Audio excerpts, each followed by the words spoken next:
देवादिदेव महादेव का द्वितीय ज्योतिर्लिंग है, श्री शैल पर्वत पर विराजमान है। देवादिदेव महादेव मां जगदम्बा के साथ है। साक्षात भगवती देवी मां पार्वती के साथ में देवादिदेव महादेव अपने भक्तों के ऊपर कृपा करने के लिए यहाँ नित्य विराजते हैं। यहाँ देवादिदेव महादेव के प्रकट होने की जो कथा है वो बड़ी अद्भुत है।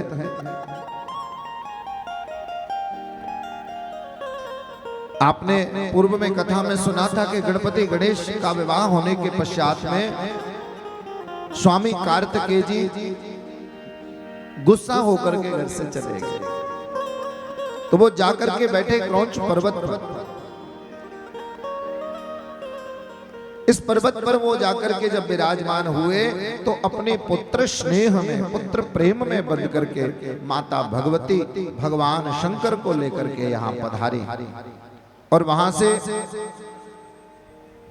शास्त्रानुसार करीब 12 कोस लगभग 36 किलोमीटर दूर एक दूसरे ऊंची पहाड़ी पर भगवान शंकर देवादिदेव महादेव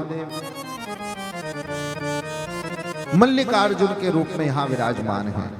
यहां जो नाम है मल्लिका और अर्जुन, दो नामों से मिलकर के भगवान का नाम बना है। तो ये शिव और पार्वती का नाम है। अर्जुन नाम भी भगवान शंकर का नाम है।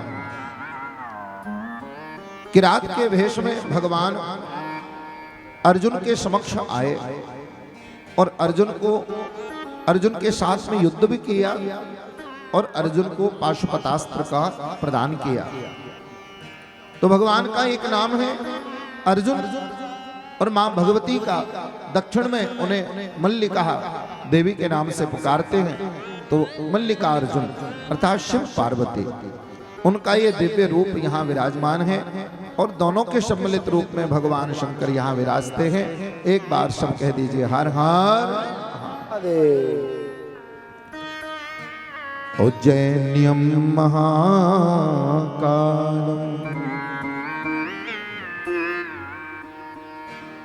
ओंकार ममलेश्वरम्। उज्जैन्यं महाकालम्, उज्जैन में देवादिदेव महादेव अनादिकाल से महाकाल के रूप में विराजते हैं। संपूर्ण धरा पर कालों के काल महाकाल के रूप में यहाँ महादेव विराजते हैं। और यहाँ पर मंदिर के प्रकट होने की कथा भी अद्भुत है। ये कहते हैं कि भगवान का जो दिव्य ज्योतिर्लिंग है ये स्वयं प्रकट हुआ, किसी ने स्थापना नहीं करी। भगवान अपनी मर्जी से अपने भक्तों के लिए वहां प्रकट हुए हैं। यहाँ पर एक दिव्य चंद्रसेन नाम के राजा राज्य करते थे।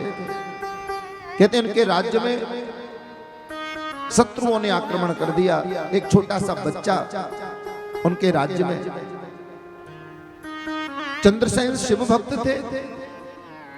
तो जितने भी उनकी प्रजा थी वो सब की सब भगवान शंकर की भक्त हो गए। जगह जगह भगवान शंकर के दिव्य मंदिर बन गए।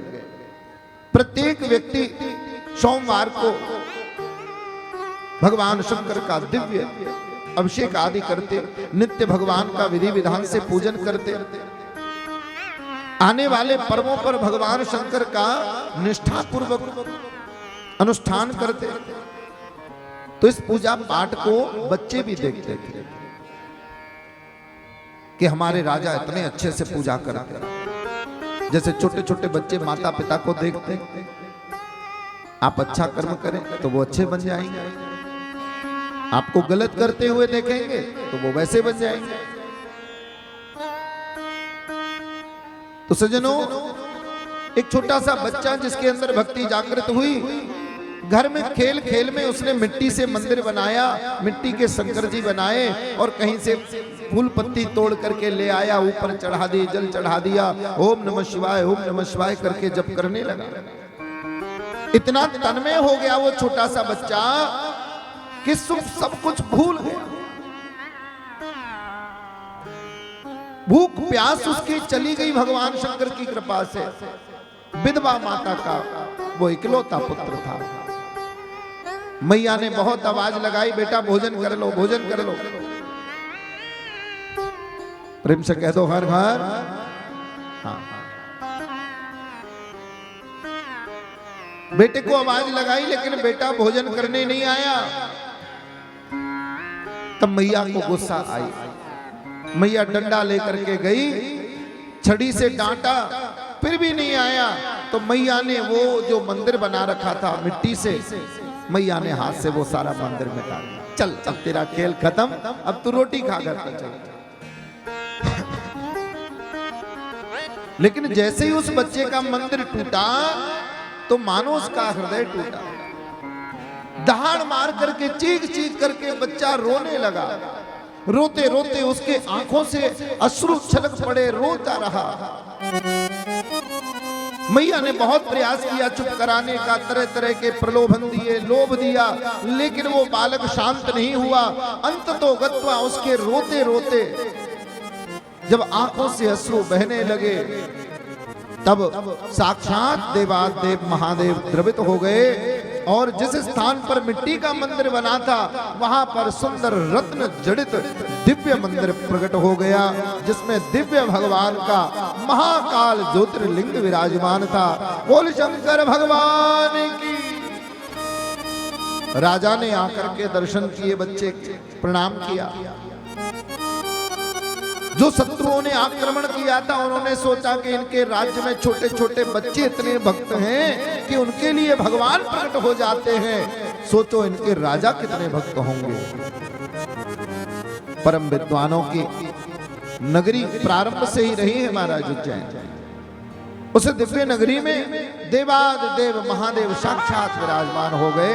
राजाओं ने भी आकर के क्षमा मांग ली, संधि कर ली, बहुत सारे भेंट उपहार ला करके वहां पर विराजमान हो गए, नतमस्तक हो गए। यहाँ साक्षात महादेव भक्तों पर कृपा करने के लिए सदैव विराजमान रहते हैं। हमारे समस्त प्राचीन मंदिरों ने अनंत काल से अनेक प्रकार के संकटों को झेला है, आक्रमणों को झेला है।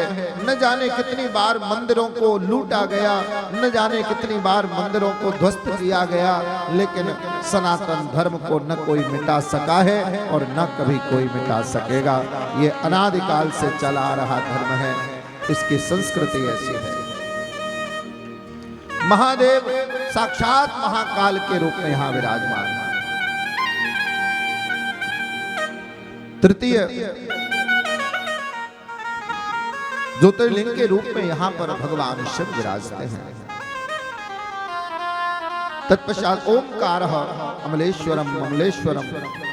ओमकारेश्वर प्राकृतिक रूप से बना हुआ ये दिव्य पर्वत